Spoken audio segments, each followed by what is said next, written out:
Have you noticed so far this season that there's been a lot of trading going on in your dynasty leagues? For me, I'm about 12 rookie drafts in the dynasty season. I've done another like 4 or 5 startups this offseason, Jordan McNamara, and it seems like in the startups nobody wants to trade, but in the rookie drafts, I mean, picks are flying. You have to duck.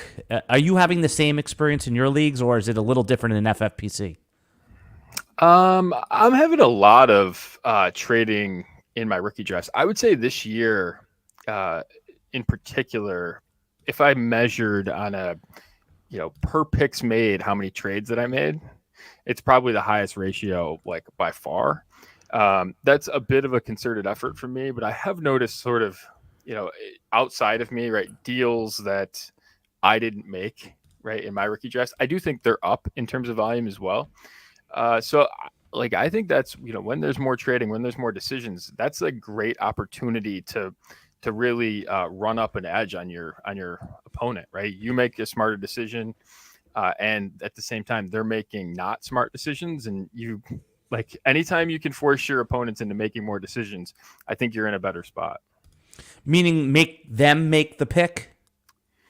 Well, whenever you're making a decision, whether it's their picking or whether it's, like, it's the same reason why I like bigger rosters, right? Like, I would rather make 35 decisions against someone versus 20. Right? I would rather make, 10, 12 trades than to make one, right? Because I think incrementally over time, a 2 or 3, 5% advantage on those trades, those really add up, right? And that's kind of the deals that I'm doing. I'm trying to do it on the margins. I'm not typically, unless I'm trading for an elite quarterback, I'm not making a ton of, like, I'm hunting out, an elite running back or something like that. I don't make a ton of those trades, but I think in rookie drafts, especially, right, if you're just sort of willing to bet within some profiles and do some smart things. I mean, I just would slide down a couple of spots and pick up a running back that I liked. Antonio Gibson, that was doable for Clyde Edwards-Helaire. I'm not even a huge fan, but I'll take a pedigree bet. If it's a slide down a few picks in the third round of a rookie draft, right? That's easy stuff to do. It's kind of low hanging fruit. So I love when there's a lot of action in rookie drafts. Yeah, I mean, I love it too. It's just that, and again, I've referenced startup drafts.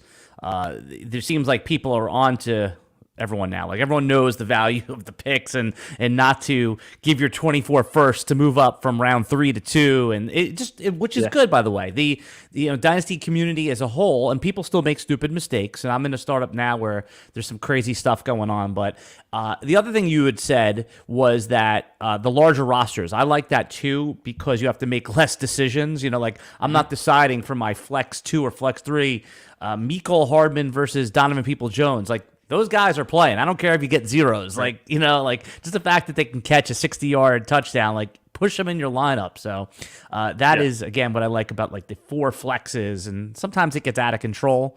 But we're going to do today, Jordan, on the RotoWire Dynasty podcast, which, by the way, is sponsored by Circa Las Vegas, and we're going to talk about them a little bit later, is give people some do's and don'ts on trades, because as trading increases, we're all prone to experienced players and newer players to make mistakes. And I don't just mean, some of the things that you've talked about a lot on this podcast, on your own podcast, the Dynasty Think Tank, which, by the way, everyone should go subscribe to.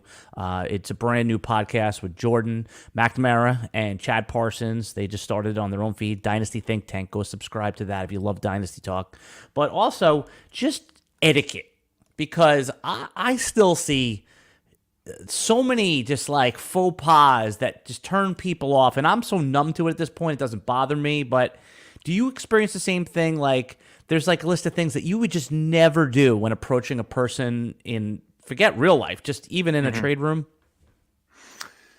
Yeah, I mean, you don't want to anger the person you're trading with, right? That's usually a bad starter. Don't insult them. But it's funny because I think there's different ways to go about it, right? One of the things that, like, I've had a lot of success with is, and some people don't like it, but I've had a lot of success with it, is just, if you don't know what the person wants, I build rosters differently than I think the way, the average dynasty GM probably does. And so what's interesting to me isn't interesting to them. And what is interesting to them, I don't give an example. appreciate. Give an example where you know for a fact because of your experience, like that you build something or something that's interesting to you that the average Dynasty player is just not even caring about. I'm trying to run up the score at running back, right? I'm really trying to have a lot of volume at running back. And so my rosters, well, when you look at them, when you look at someone, there's a joke that goes around that you can tell the AOD, the Analytics of Dynasty subscriber in the league, because they have more running backs than wide receivers and they have elite quarterbacks, right? And by the way, the Analytics of Dynasty is Jordan's proprietary site. Go check that out. So when he referenced AOD, for those that are new to the podcast, he's talking about Analytics of Dynasty. And by the way, everything's linked in the video description below. Sure. Yeah, and so and like in the Dynasty team building guide, I talk a lot about that as well. So my teams will look different. So when I am looking at a team, right, sometimes I have a lot of trouble making trades in the summer because the players that I'm rostering tend not to be that interesting in the summer. They tend to be very interesting in October and November, but not necessarily in the summer, backup running backs and the like. So one of the things that I sort of will not value as much is depth wide receiver, which I think a lot of Dynasty GMs really appreciate and want. And so that's one of those things, like when I'm looking to make a deal, it's not a deal that I would make, but it's a deal that would be attractive to other people. I'll just ask, right? Like I'll ask, and I think it's especially true where you don't know, like where you absolutely don't know, like coming off an injury where there's a suspension risk, like, where a quarterback gets hurt for a wide receiver or tight end, where you literally, the market is moving and you don't know, just ask the person and they might send you an offer or they might tell you what they want and you might be willing to do that. I've actually had some success doing that. And that's a faux pas for some people. But to me, I think that's something that I've had a lot of success working with. Yeah. And from an etiquette perspective, I mean, you've heard this one. This is the one that I all the time, what do you want for this guy? What do you want for? I don't want to use Patrick Mahomes because that's at this point that's a running joke on your podcast. But what do you want for Terry McLaurin? It's like, wait a second, you're coming to me. I had no intention of selling this player, and now you want to make me go do homework? Just make me an actionable offer. And then I could either respond to it, I could delete it, or I could not respond to it, right? I mean, making me do the homework is ridiculous, I think. So that must happen to you all the time, right? Like, what do you want for this guy, and how do you handle it? Well, I don't usually tell people what I want, but right. I like to ask because, like, for example, I don't know what you want from Terry McLaurin, right? Like, I don't know, and so. And it's Terry McLaurin's probably not an example of a player I do this with, but right, I would that's probably send an offer for Terry McLaurin. I would say, all right. How about this? How about what's it called? Let's talk about like Treylon Burks, right? Because he's going to have people that value him, and other people that are like, I'm totally out. So, and it's still a fresh player. Yeah, and so what?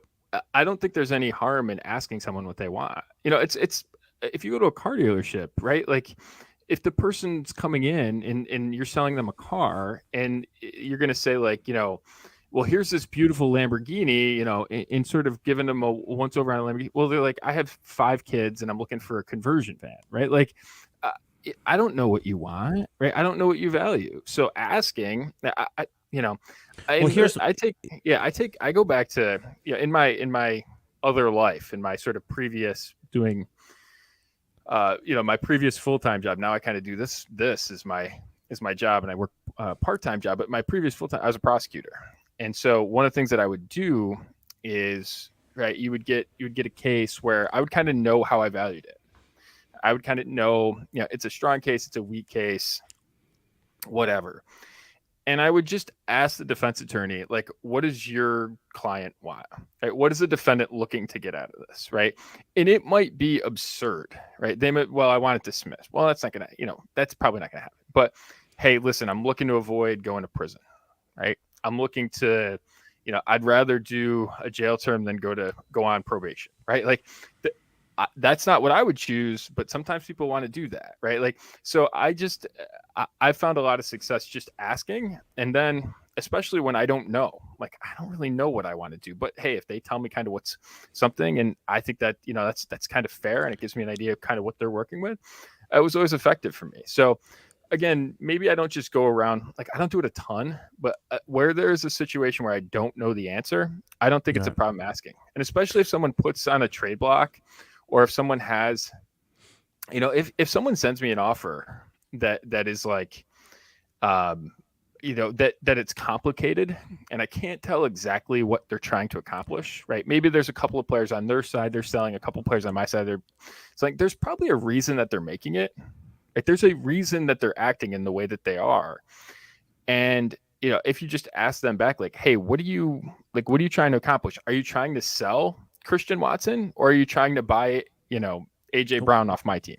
What is it that you're trying to accomplish? And then we can maybe work a deal that accomplishes that, right? Maybe I will pay you what you want for Christian Watson, and maybe it's not in the form that you're asking for, but I'll pay you what you want, or, you know what I mean? And so I think asking somebody what they want, there's people that get bothered by it. Here's why, because good deals. What you're saying here makes a lot of sense, but most players are volume players, right? Like, I have 35 leagues. They come up to me and they say, hey, what do you want for TJ Hawkinson? First of all, I say, my first question back, like, this is how I would frame it. Hey, I'm looking to acquire TJ Hawkinson. I'm not sure how you value him in the RotoWire league. I need, I like to give that person all the information. Like, I need a tight end. It looks like you might need a running back. Here are a couple of the running backs that I have that I'm willing to part with. Do you think, are you interested in talking about a trade that's what I'm saying. Give me the information so I don't have to, like, go find the league. Sure. Sure. That's what I'm saying, is that someone just, what do you want for Mark Andrews? What league? What are we talking about here? It's just like you're giving me a homework assignment, and half the times I just say, I always have, like, the snapback answer is, make me an offer I can't refuse. Yeah, and so your response, by the way, is the better one. I like, what are you trying to accomplish? That's good. Yeah, what are you trying to do? Like, and I always, like, every roster decision, like, why are you doing it? Is sort of the reason that is one of the things that when people ask me for advice. Right. When people are, we have a group me chat, one of the questions is like, the first question is just, what are you trying to do? And the second question is, have you shopped around? Right. And those two things, right. If you start thinking about them, like, why are you trying to do this? Right. And so, but, like, I'll use an example. Saquon Barkley blew out his knee. I didn't know how to price that. I didn't know how the market would price that. I didn't know what to offer that person in this particular league. And so I went and actually in a bunch of my leagues I did this in. Hey, I know Saquon Barkley just got hurt. I'm, whatever. I'm team X in league Y. What are you looking for? And some of them said, I don't want to do this. Here's what I'm looking for. It wasn't the price I was willing to pay. But you got the couple of like, hey, I'll take a first next year. Like, okay, I'll give you that. That's wouldn't have been what I would offered. I would have actually offered more. Right. So I think that's nice. One of the goals of my, and I've learned this year, like, this is the thing that I've really found to be effective. One of the goals I think for a trade offer isn't necessarily to get it accepted. It is to prompt a offer that an offer from that GM that you would accept. And the reason for that is, right, if you get an offer, I had some success with this. I was shopping around for quarterbacks, and I offered, I was poking around Justin Herbert, and Justin Herbert prompted an inbound. I'm sorry, Lamar Jackson. And I sent an offer. The person rejected it and countered. And it was an offer that I would have accepted for Lamar Jackson. Well, at that point, I knew, okay, well, I can accept this offer for Lamar Jackson, or I could spend the next 45 minutes sending offers to everyone up that I value higher than Lamar Jackson, sending the same price that this person just said that they would take for Lamar Jackson. Okay. So I literally just sent offers to all those people sort of up the board, going Herbert, I think Burrow was on the list, Allen and Mahomes, right? I sent the same offer to all those people, and someone accepted it for Josh Allen. So that wasn't what I would have probably initially sold. That's not the initial offer that I would have done, but I used that valuable market information and just said, listen, I can package this, and this is, and this is what it costs for Lamar Jackson. If everyone else rejects, I'll take the Lamar Jackson deal. But if I get an acceptance on that, like, I've done really good. So that's kind of the way that I view it. Anytime I can get inbound information, it allows me to make a more optimized decision. And that's, I think, one of our crazy ways to pull off a trade is that don't go so fast, right? Get the information first. Here's the actionable piece that Jordan just said. Don't actually send the trade out, just because if someone clicks accept on the baseline trade, then you're bound to that one, and then make those trades that you would snap call. I love that one right there. I think that people do trades too quickly a lot in leagues. I'm sure you've seen that as well, because one of the things you see in the chat was, I would have given you so much more from that. And then it's followed by then you should have made the offer. Seriously. What we do in our flagship league, our biggest one, our $350 entry league, what we do, it's a home league, but all good players in it. We have a 24-hour match rule, Jordan. I'm not sure how you feel about this, but we do is... I love it. Yeah, okay. So what happens is a trade goes up on the board as pending, right? Sleeper allows the commissioner to punch it through. So it goes up on the board. Let's say it's Jamar Chase for 2 firsts and George Pickens. I mean, obviously, we know where you fall on that, but that's a viable trade. Right. Well, what I'm saying is that we agree that the Jamar Chase side is the easy accept, right? Right. So other people in the league are going to think that too. So it stays there for 24 hours. Both managers are allowed to negotiate, but they can't change their side of the trade.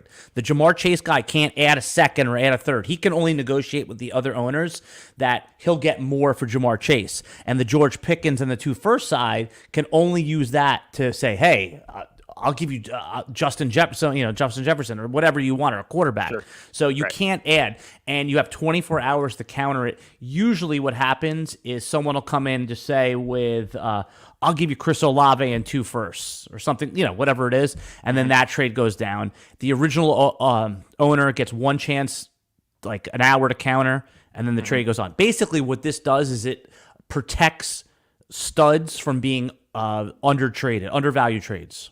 Right. I like that. I was talking about this just yesterday.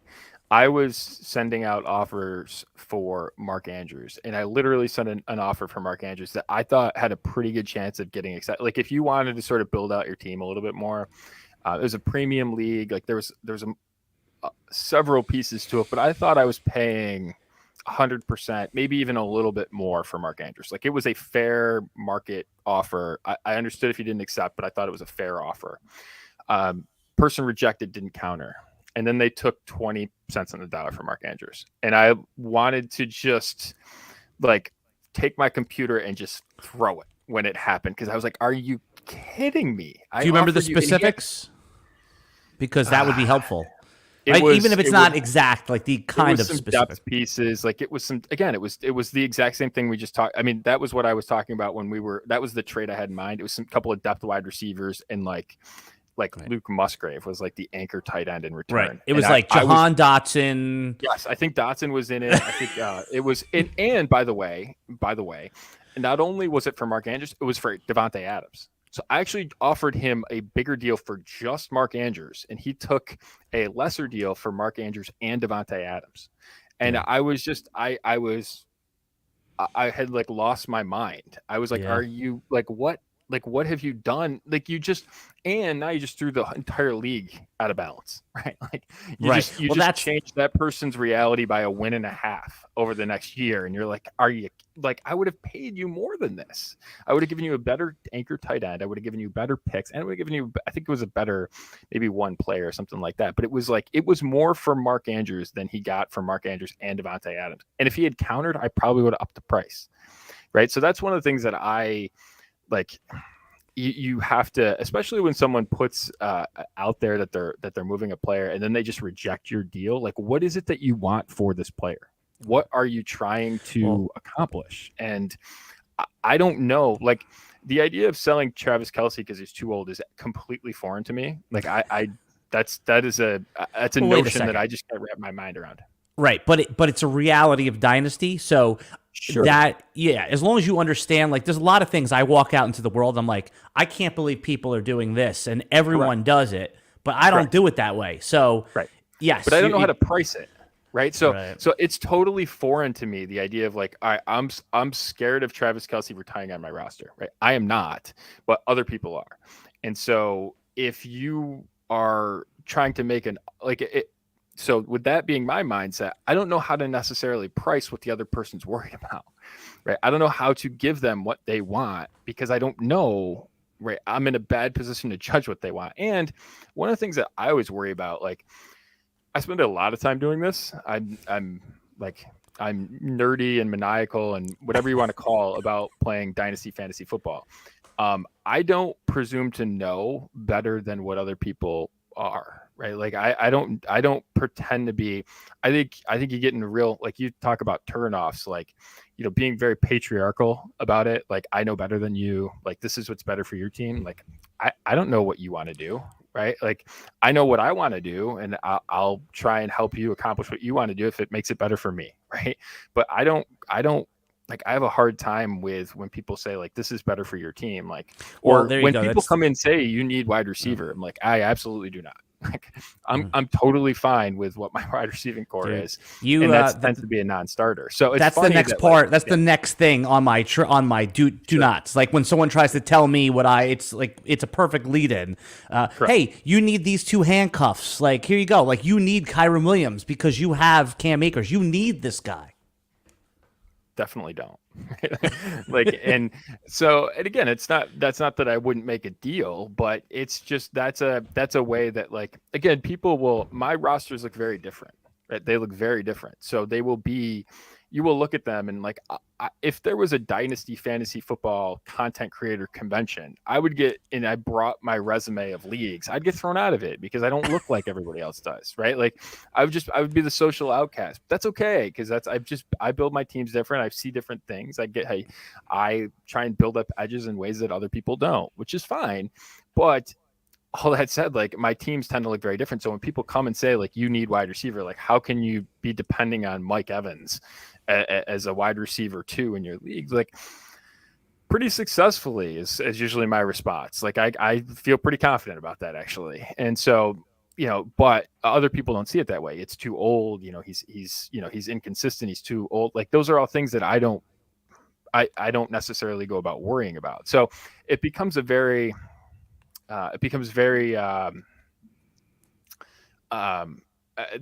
tends to be a non-starter for me. And so that's one of the things that I try not to do to other people, because I don't like it when it's done to me, and I don't pretend to know what people want better than they do. Yeah, no, I've been in the dynasty trading streets, and I do get angry when these type of things happen, but I don't express it because I also believe you have to keep relationships for the most part. Like, when somebody sends you another crazy thing that happens in these dynasty trades is someone sends you a horrible trade offer, right, under the guise where, hey, I'm just opening up negotiations. No, sending me a second round pick for Josh Allen, I'm using an extreme case, is not a starting point. It's not even worth a counter. So I guess when I make trades, like, even if I'm going to do hey, this is just my opening offer, I don't tend to do that. I try to go right for hey, this person needs to accept this offer. And maybe I overpay a little bit by doing that. So I think that's a dynasty tip. But don't send something that's not even counterable. So what do you do when you get a trade that, I'm just trying to think of something that might be, okay, if someone sends you a single first for Justin Jefferson, it's obviously, it's not even counterable in my eyes. How would you handle that? Reject it and move on. Right. So it's not even counterable. Now, if they send you, like, if it's more complicated, right? Like, so if they just send the pick for the player, and that's not, like, I don't think it's close. It's not a deal that I'm looking to do. I don't counter it. I think and actually one of my subscribers sort of turned me on to this idea, which was, if you see something in a trade offer that interests you, counter it for that. I think that's a really good way to think about it. So, there's the person sells 3 pieces for 2 pieces for yours. Something, there's a 5-player deal, lots of moving pieces. And those deals can be really hard to judge, right? Because if I'm out on, right, if I am out on one of the players on the other side, the values aren't going to work, right? But maybe I'm really in on one of the players, but the other two I don't care about, right? Whatever it is, right? Be willing to counter sort of what that person is, because what is that GM saying to you? Like, they're saying that I'm in the market for your players, right? They're probably saying I'm in the market to sell the players that I am selling, and maybe that means that they're willing to sell them below what the market price is, right? Maybe this offer is meant to sell these players, or maybe it's meant to buy the players that you're doing. Definitely explore the sell price of the players that they're trying to sell to you. But, you know what I but mean? Jordan, what they're usually trying to do is buy your player that's already, like, I'm up on all the Dynasty news, just like everyone else is, and they're usually trying to buy my player that is now has some buzz cheaper than they're worth. Like, with Antonio Gibson now getting some positive buzz, they're trying to offer me like a third round pick for Antonio Gibson, or like 2.10 on the rookie clock. They're trying to buy Sam Laporta from me right now for Greg Dulcich, and they want me to give them a pick because Dulcich already has some production, like things like that. Where, come on, dude, it's like this stuff is not going to work. So, for example, before when Daniel Jones was hot last year, he had 1 or 2 games. So there were some fantasy managers trying to get them off the roster. Oh, this is my opportunity to sell. I just offered Najee Harris. The guy needed a running back. It was obvious he was trying to get rid of Daniel Jones. We made that 1-for-1. I think I even got like a pick with it, like a second in a Superflex league.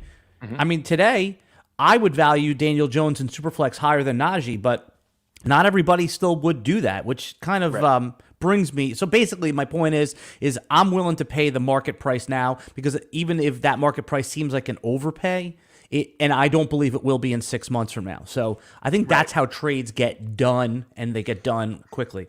In a startup I'm in right now, Jordan, I'm curious to your opinion on player specific with Daniel Jones, because the Superflex startup I'm in right now, Tua goes in the end of round 2. Daniel Jones, I took him at pick 4.8, which I thought was a screaming value. I didn't even need a quarterback in the 4th round, and I took him there. And the league was cheering for the Tua pick in round 2, and they were saying, reach for me on pick 4.8. So I just needed to talk to someone with a sober opinion here on those 2 players specific, and then we can get back into some of our trading discussions. So Superflex startup context, start with Tua. Where do you think he should be valued?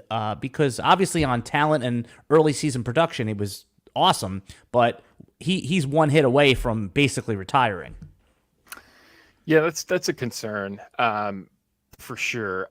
I wonder if last year was kind of at the ceiling of what he's capable of, right? I think he was probably living good in terms of, on some positive variance, right? You look, one of the things that I do is I look at a lot of, I use PFF's data to kind of give me an idea about how a player actually performed beyond just a box score. So, they have some metrics that'll kind of give you some of that stuff, right? Like they have their grade, but you can also look at other stuff like big time throws and turnover worthy plays, which I find to be pretty interesting, right?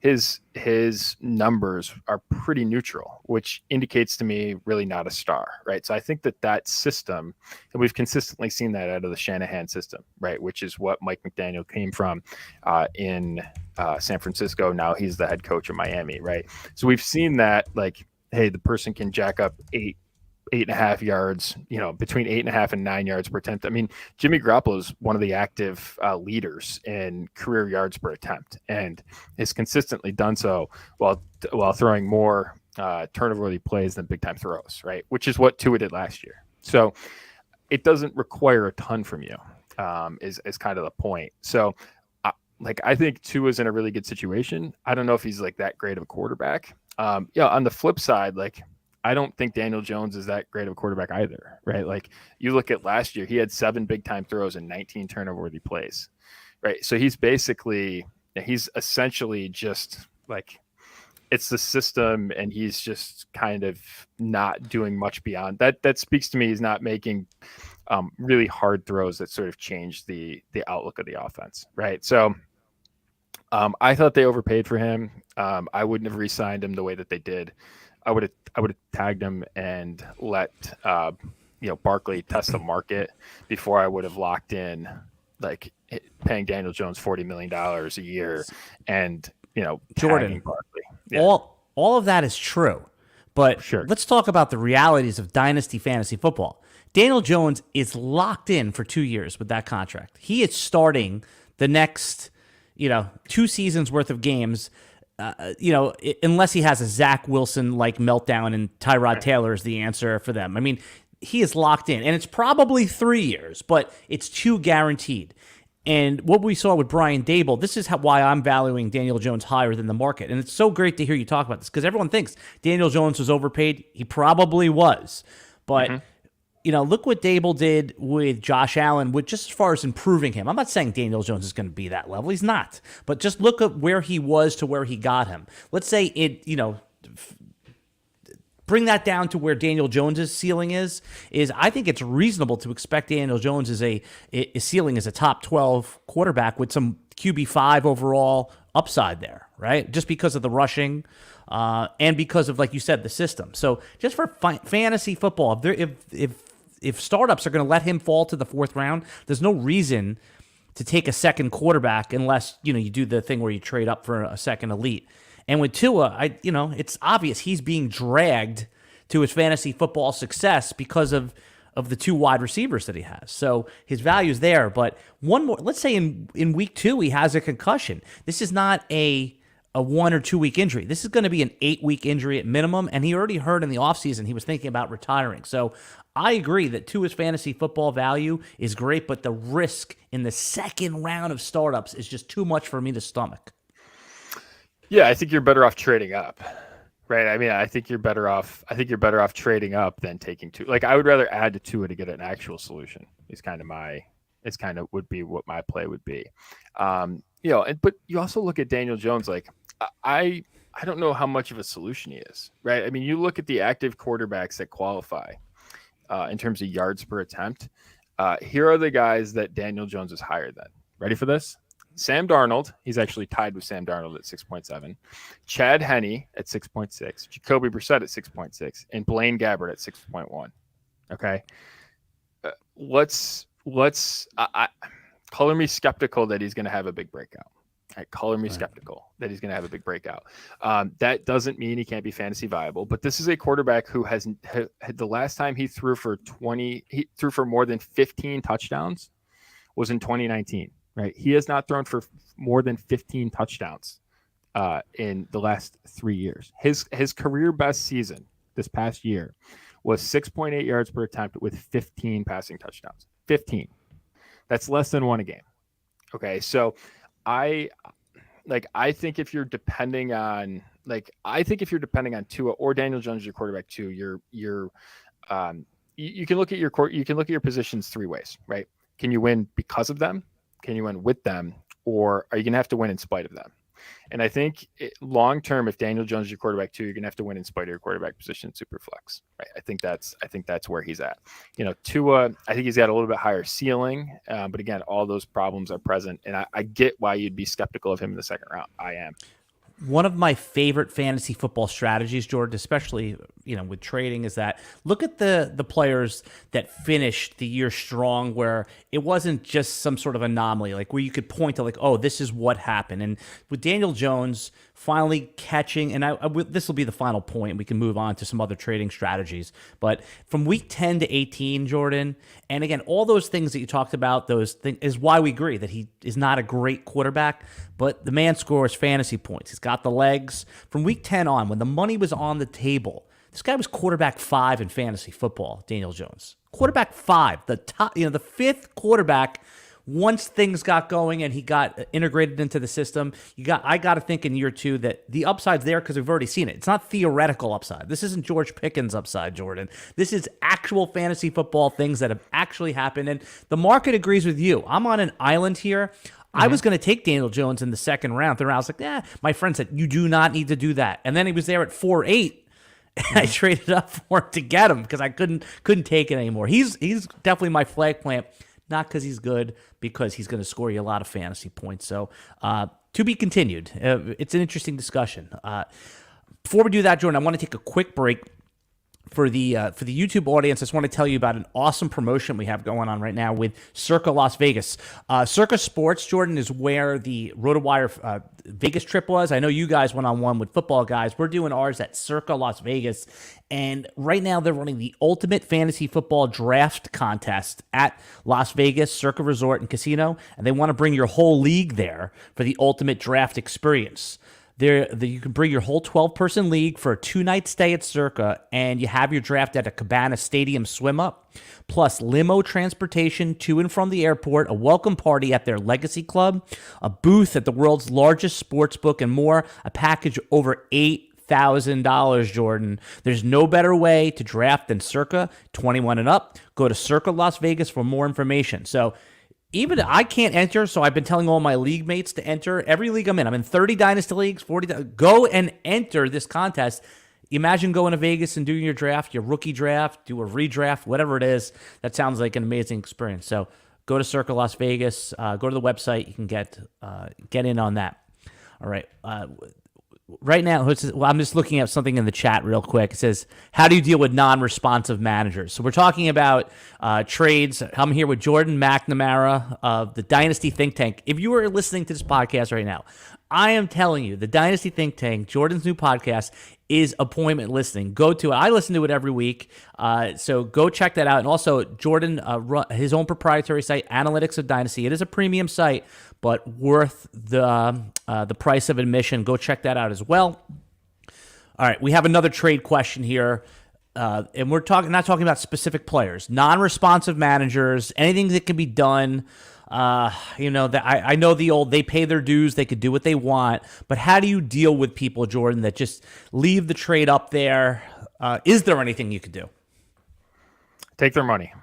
That's it's tough when people aren't responsive, but and that's why, it's honestly, it's one of the reasons why I went from playing 1 league to 2 leagues to 5 to 15 to 30, right? Because if I want to make a offer for Mark Andrews, right? If I want to trade for Mark Andrews and I'm in 1 league and the person is out of commission from January, 3rd to, August 20th, it's tough. But if I'm in a lot of leagues, right, I can make more deals and I'm not sort of beholden to that person's idiosyncratic nature. So that's kind of the way that I look at it, and then, ultimately trying to beat people. And I think, the person that is stagnant and not paying attention to their team is probably, leaking their buy-in fee, right? They're probably not, no, it doesn't mean you can't be, but they're probably not as competitive as they should be. They're probably a below average GM, which means you have a higher chance to win your league because of them.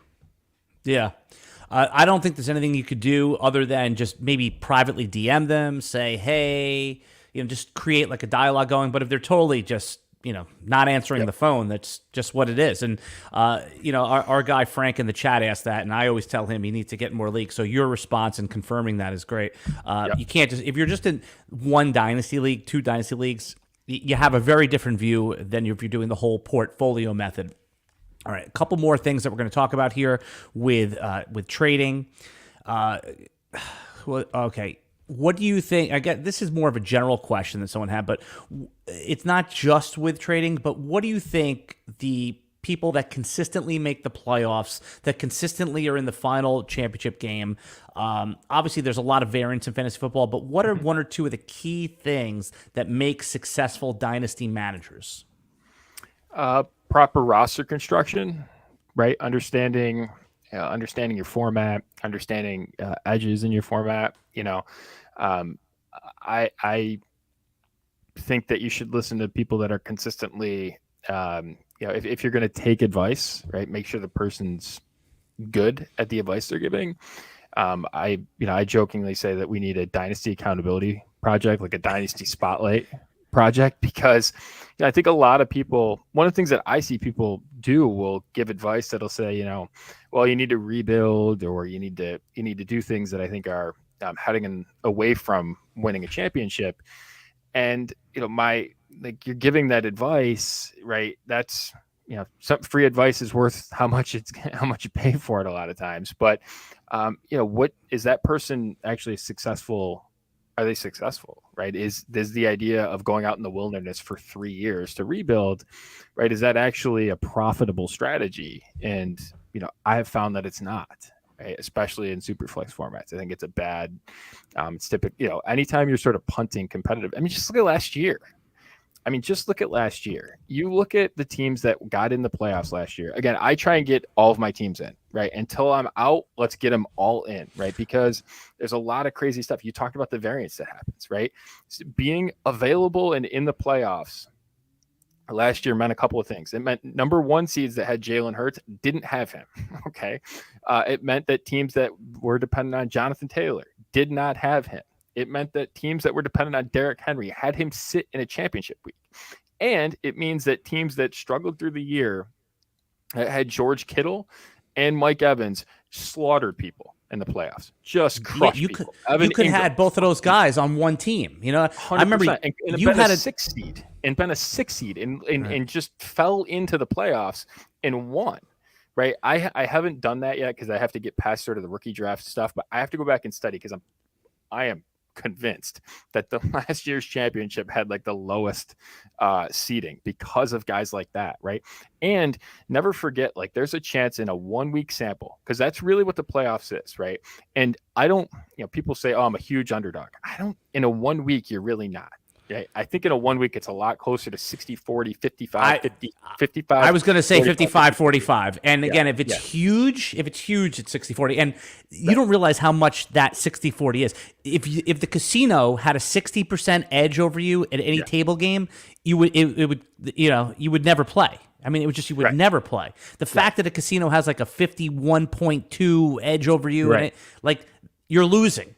Right. That's but in a one-off sample, right, you're looking to try and, if you get in and you're playing against 6 teams, right, your odds of winning are much better than they were to start the season. So again, I'll take you put a bunch, if I can get 75, 80% of my teams in the playoffs, what I'm really, the big advantage is getting a bye. Right, so building teams that get a bye because you have to play one less game. That's what really changes the odds for you, and you're better, right? So that's 2 things. But I think that teams should get in the playoffs, right? I never give up on getting into the playoffs until I can't get in, and then at that point I'll retool.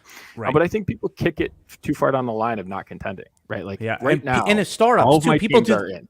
People do that in startups. I'm in a startup right now. We're in round 13. It's a significant buy-in. It's like a $250 buy-in. Right. And there's people that, somebody took Kyler Murray in round 2 and they said, oh, I'm just playing for next year. In round 2, they've already conceded that they're playing for next year.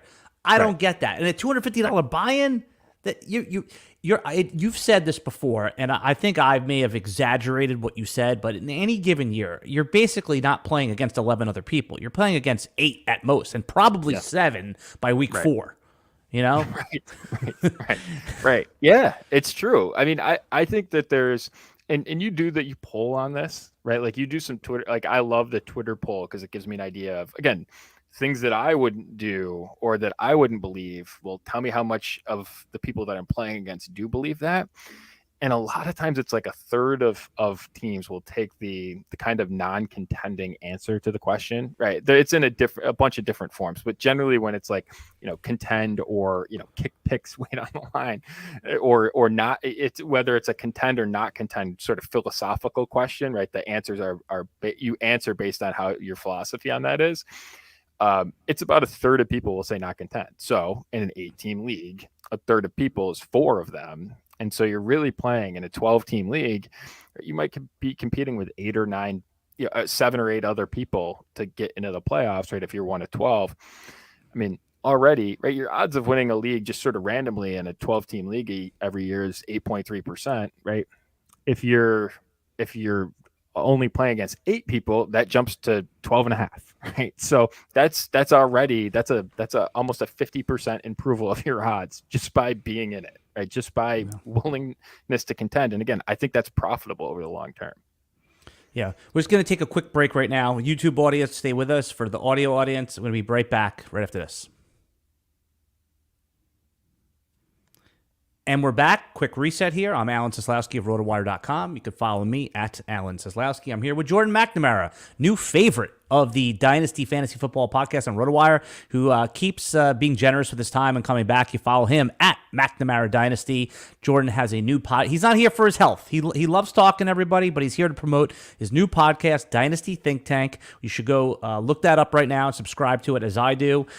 He partners with Chad Parsons on that. It's a great listen every week if you love Dynasty strategy and talk. And also, Jordan is the owner and proprietor of Analytics of Dynasty. If you are a serious Dynasty player and want really chess level thinking on this stuff, there's no better information out there, in my judgment, than the Analytics of Dynasty. So you go there, check it out.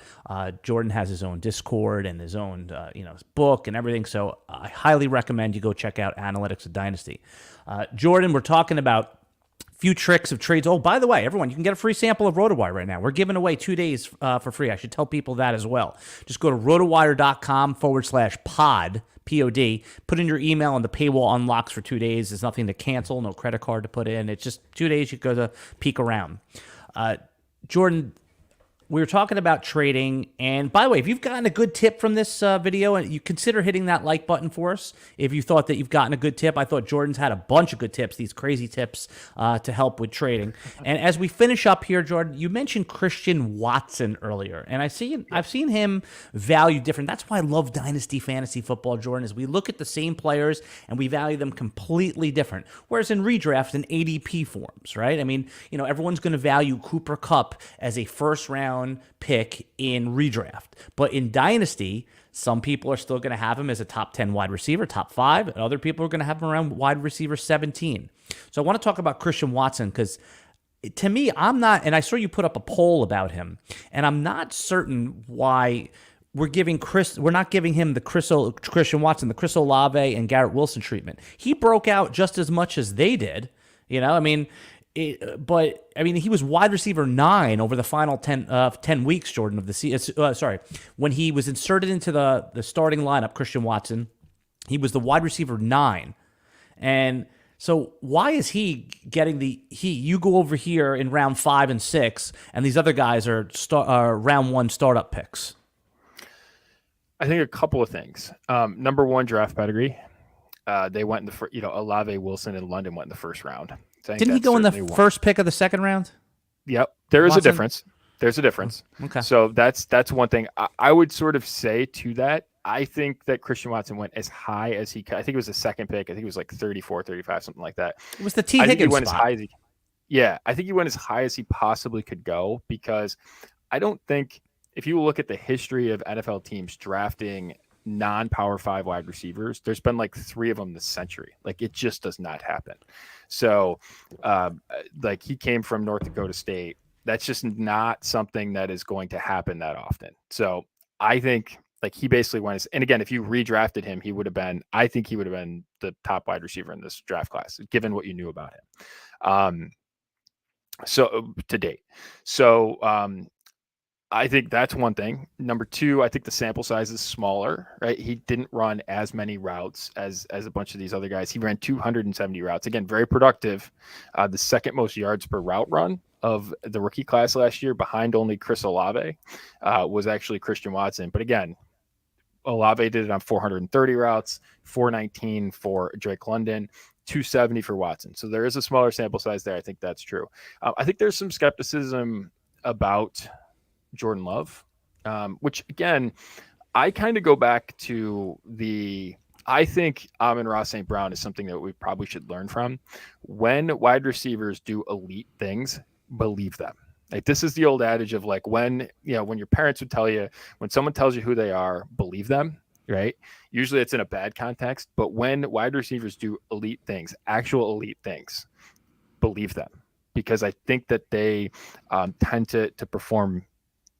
That confirms that they're very good, right? It's hard to be it's hard to be elite. And when wide receivers show you they're elite for a half a stretch of a season, that's telling you a lot, right? It isn't a game. It's not 2 games. This isn't a Travis Fulgham situation. This is actual elite, high-end, efficient performance for Christian Watson.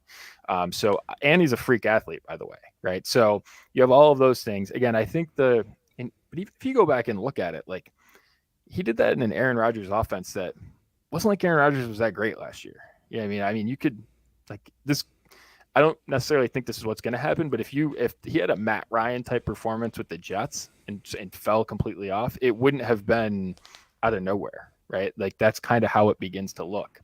Oh, you're saying this year Aaron Rodgers had the cliff season, right? Okay. Yep. If this was a cliff season for him, like it would look a little bit like the way that I don't think that's what's going to happen, but if it did, that would look like the way kind of Roethlisberger and Matt Ryan have kind of fallen off, right? That's kind of how it trajects.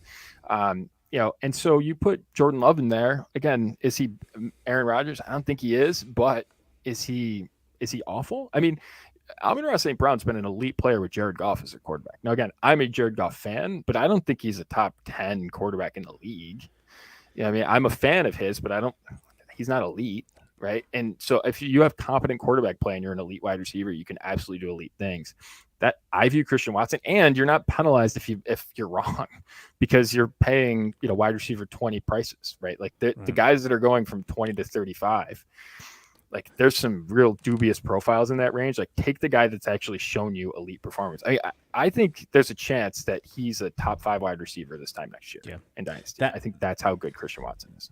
That's where I am. And by the way, yes, and football is a small sample size sport, but in the very small sample of one with Jordan Love last year, he caught 4 of 6 targets for 110 yards at a touchdown. Now, again, take what you want from that. It's a sample of one, but at least he did it when they played together. It's better than if he didn't do it, right? So it's just another data point on the Christian Watson is undervalued argument, right? Well, because we're in a dynasty startup, and there's some crazy things that happen in dynasty startups, and I really struggled. I was on the clock and needed my second wide receiver, right? It's just, I had some quarterbacks, and I was in that 4th round range, and I was deciding between Christian Watson and Cooper Kupp. Now, obviously, Cooper Kupp is, age 30, coming off the injury.